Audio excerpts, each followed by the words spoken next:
भैया जल्दी से ये दवाइयां दे दीजिए, मेरे अब्बू की तबीयत बहुत खराब है। नाजिया जल्दी से दवाइयां लेकर चली जाती है। अरे ये तो जल्दी में पैसे यहीं छोड़ गई। भाई साहब, वो लड़की वार्ड नंबर 4 में गई है, क्या आप उसे पैसे दे आएंगे? जी लाइए, मैं उन्हें दे दूंगा। पता नहीं उसे इनकी कब जरूरत पड़ जाए।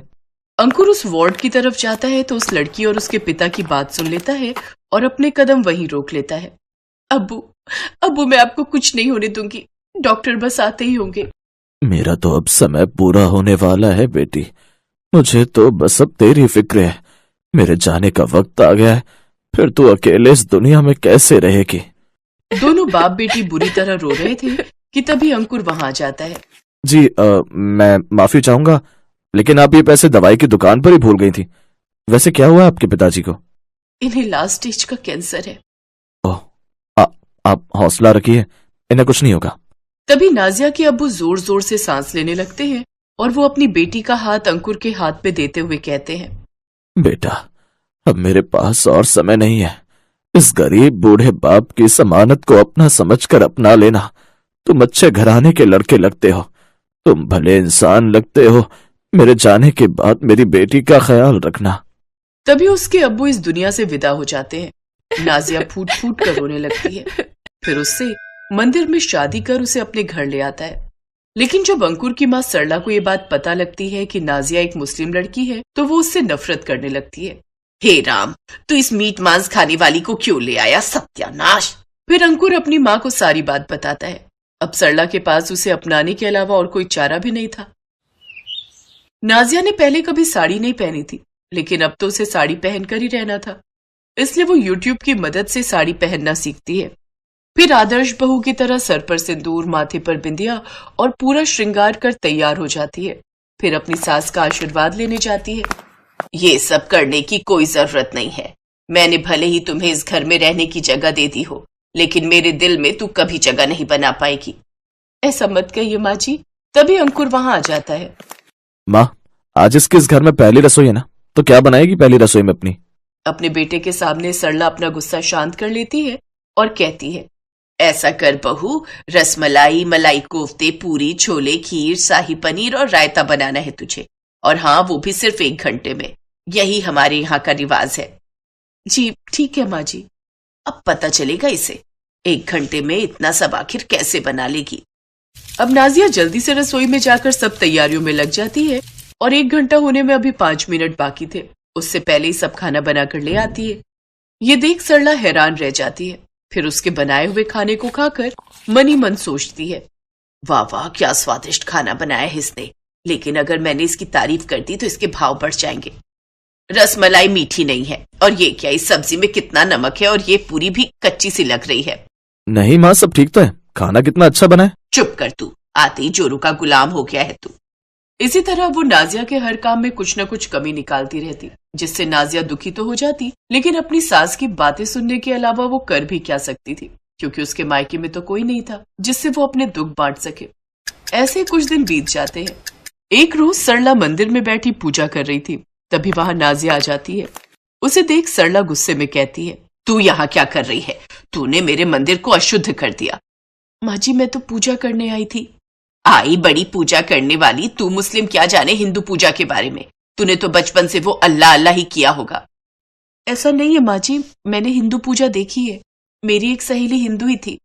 तभी अंकुर भी वहां आ जाता है। सरला नाजिया के हाथ में आरती की थाली देते हुए कहती है, अच्छा तो ले, करके दिखा मुझे आरती।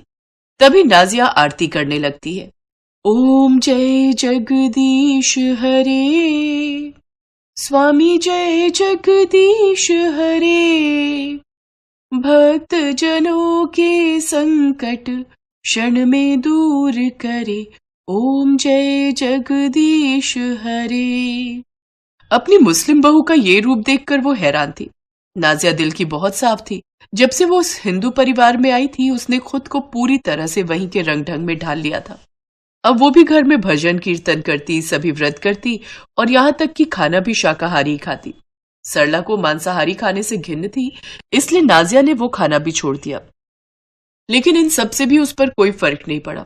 वो तो अभी भी उसे किसी तरह अपने बेटे की जिंदगी से बाहर फेंकना चाहती थी। कुछ ना कुछ तो मुझे इस लड़की का करना ही पड़ेगा।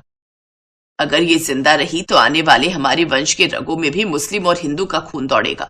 नहीं नहीं, अब इसे तो रास्ते से हटाना ही होगा। इसका बाप खुद तो मर गया, लेकिन ये आफत मेरे बेटे के सर पर डाल गया। अगले दिन सरला नाजिया से, बहू वो मुझे बाजार से कुछ जरूरी सामान लाना था, अगर तू फ्री है तो चल मेरे साथ। नाजिया खुश थी कि पहली बार उसकी सास ने उसे अपने साथ बाहर चलने के लिए कहा है। जी माँ जी, बस 2 मिनट रुकिए आप, मैं अभी आई। नाजिया सरला के साथ चली गई। बहू उस वाले रास्ते में ना भीड़ भाड़ रहती है, चल हम उस जंगल वाले शॉर्टकट रास्ते से चलते हैं। कुछ देर बाद, अरे वो क्या है बहू, उस पेड़ पर देख तो। कहा माँ जी? फिर सरला उसके सर पर डंडे से जोर से वार करती है और नाजिया के सर से खून बहने लगता है। तभी अंकुर वहां आ जाता है और जल्दी से नाजिया को अस्पताल ले जाता है, जहां डॉक्टर उसकी जान बचा लेते हैं। माँ अगर इसे कुछ हो जाता ना तो मैं आपको कभी माफ नहीं करता। वो तो अच्छा हुआ आप अपना पर्स घर पर भूल गई थी और मैं वहीं देने आया था। मैं पहले से जानता था कि आप नाजिया को पसंद नहीं करती। आपने उस पर कितने जुल्म किए मैं सब देखता था, लेकिन इस बेचारे ने तो कभी उफ तक भी नहीं की। आपके लिए इसने खुद को पूरी तरह से बदल दिया, लेकिन आपका दिल कितना कठोर है माँ, ये मैंने कभी नहीं सोचा था। हमारी शादी जिस हालात में हुई थी वो कुदरत की मर्जी थी, लेकिन अब ये मेरी पत्नी है और आप इसे नहीं अपना सकती तो ठीक है, मैं इसे लेकर कहीं और चला जाऊंगा। नहीं नहीं, मुझे माफ कर दे बेटा। इस धर्म की लड़ाई में मैं इतना गिर गई कि किसी की जान लेने पर उतारू हो गई। बहू बहू मुझे माफ कर दे। नाजिया सरला को माफ कर देती है और उस दिन के बाद सरला ने नाजिया पर कभी कोई जुल्म नहीं किया।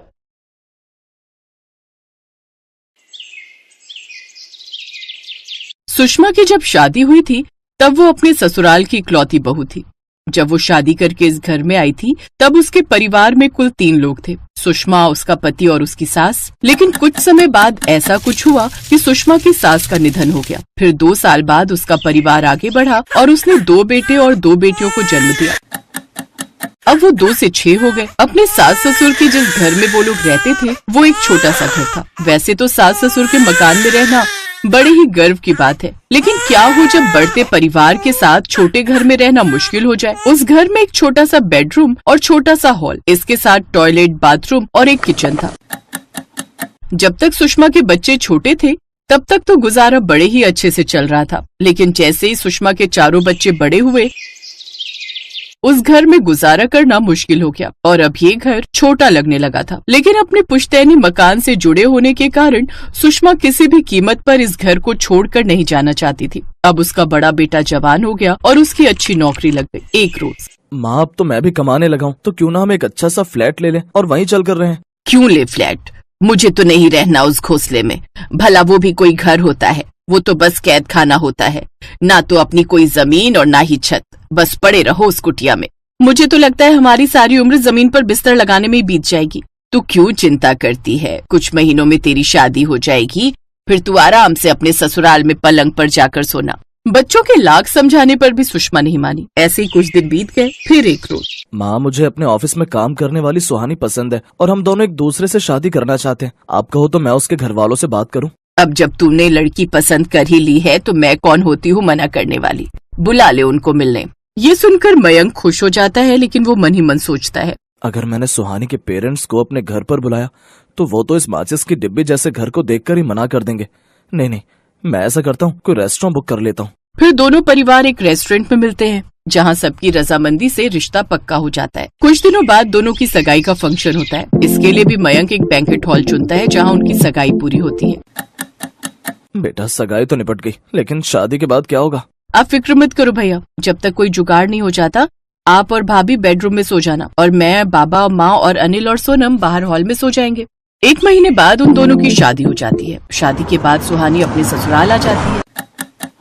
इतने छोटे घर को देखकर सुहानी कहती है, ये सब क्या है मयंक? इतना छोटा घर और उसमें इतना बड़ा परिवार। अरे 2 मेहमान नहीं आ सकते घर में, और ये सब तो मुझे पहले नहीं बता सकते थे क्या कि मेरा ससुराल मुश्किल से 1 कमरे का है। देखो सुहानी, तुम इस घर पर मत जाओ। भले ही ये घर छोटा है, लेकिन मेरे घर वालों का दिल बहुत बड़ा है। अरे मैं इसके लिए ब्लेम नहीं कर रही। माना कि तुम्हारे पेरेंट्स बड़ा घर अफोर्ड नहीं कर पाए, लेकिन कम से कम अब तुम तो इस बारे में कुछ सोचो। तुम तो ठीक ठाक कमाते हो, तो आगे की सोचो। सोचकर कोई फायदा नहीं है सुहानी। माँ इसके लिए कभी नहीं मानेगी। वो इस घर को छोड़कर कहीं नहीं जाएगी। लेकिन क्यों? वो मुझे नहीं पता, लेकिन बस मैं इतना चाहता हूँ कि तुम थोड़ा एडजस्ट करना सीख जाओ। उफ, अब एडजस्ट करने के अलावा कोई ऑप्शन छोड़ा भी है तुमने? चलो ठीक है, मैं ट्राई करूंगी। शादी के बाद बुआ मेहमान बनकर अभी भी घर में ही रुकी हुई थी। सुहानी कब से टॉयलेट जाना चाहती थी लेकिन उसका नंबर ही नहीं आ रहा था। वो गुस्से में मयंक को उठाते हुए कहती है, मयंक ये सब क्या है यार, मुझे कब से टॉयलेट जाना है, पूरे 20 मिनट से रोक कर बैठी हूँ। हाँ तो जाओ ना, किसने रोका तुम्हें? क्यों मेरी नींद खराब कर रही हो? ये तो मुझे भी पता है कि वॉशरूम बाहर ही है, लेकिन वहाँ जो लंबी लाइन लगी हुई है उसका क्या करूँ? पिछले 25 मिनट से तुम्हारे पिताश्री बैठे हैं और जैसे ही मैं जाने लगी तुम्हारी बुआ पेट पकड़कर खड़ी हो गई और फिर नंबर लगाने जाती तब तक तुम्हारी माँ, फिर भाई और बहन आ गई। अब वो सब पेट पकड़कर खड़े हैं।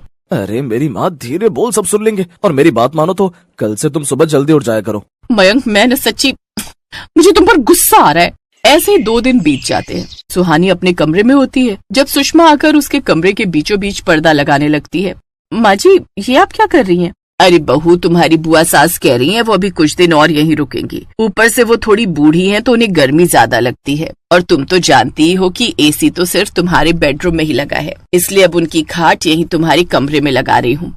और तुम चिंता मत करो, बीच में ये पर्दा रहेगा तो तुम्हें कोई तकलीफ नहीं होगी और फिर बाहर हम सब ठीक से आ भी नहीं पाते। क्या अब अपना कमरा भी शेयर करना पड़ेगा?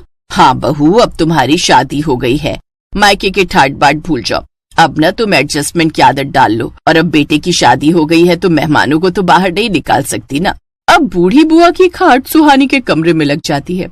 यहाँ तक तो तब भी ठीक था, लेकिन एसी की ठंडी हवा में सोने से खुद को उसके देवर ननद भी नहीं रोक पाते और वो भी अपना गद्दा लेकर सुहानी के कमरे में डालकर सो जाते हैं। ये सब देख अब सुहानी का मुंह बनने लगता है और भले ही उसकी सास उसकी ये पीड़ा नहीं समझ पाती, लेकिन उसकी बुआ सास को सब समझ आ रहा था। सुहानी तो किसी से कुछ नहीं कहती, लेकिन बुआ उसकी पीड़ा समझ जाती है और इसके लिए वो मयंक के साथ मिलकर एक प्लान बनाती है। कुछ दिनों बाद मैं वापस चली जाऊंगी, इसलिए जाने से पहले मैं मनाली घूमना चाहती थी और मैं चाहती हूँ कि हम सब साथ में चलें, पूरा परिवार। न जाने बढ़ती उम्र के साथ फिर ये मौका मिले या ना मिले। अब वो सब एक साथ मनाली चले जाते हैं, जहाँ घूमने के बाद वो सब थक चुके थे। फिर रात के समय वो सब होटल में पहुँचते हैं, जहाँ वो देखते हैं कि इतने बड़े परिवार के लिए मयंक ने सिर्फ एक ही कमरा बुक करवाया हुआ था। अरे ये तुमने क्या किया? इतने सब लोगों के लिए सिर्फ एक ही कमरा? 2 पैसे बचाने के लिए ये क्या किया तुमने?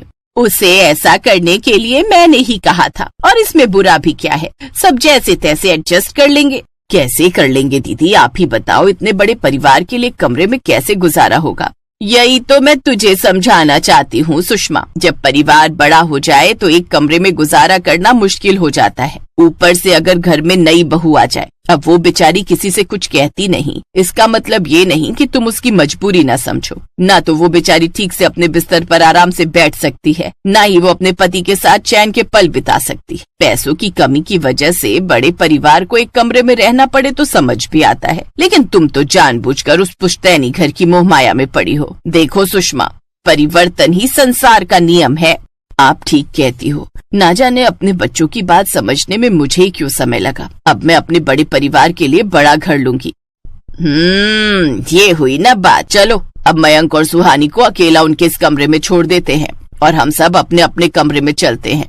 हाँ मतलब और भी कमरे बुक कर रखे हैं? तो और क्या, अपनी तरह समझ रखा है क्या मुझे? भले ही गाँव से हूँ, लेकिन बच्चों की प्राइवेसी अच्छे से समझ सकती हूँ। इस तरह सुहानी और मयंक अकेले में समय बिताते हैं। फिर वापस आते ही सुषमा एक बड़ा घर ले लेती है, जिसमें सबके पास एक एक कमरा होता है और अब वो सब खुशी खुशी साथ साथ रहते हैं।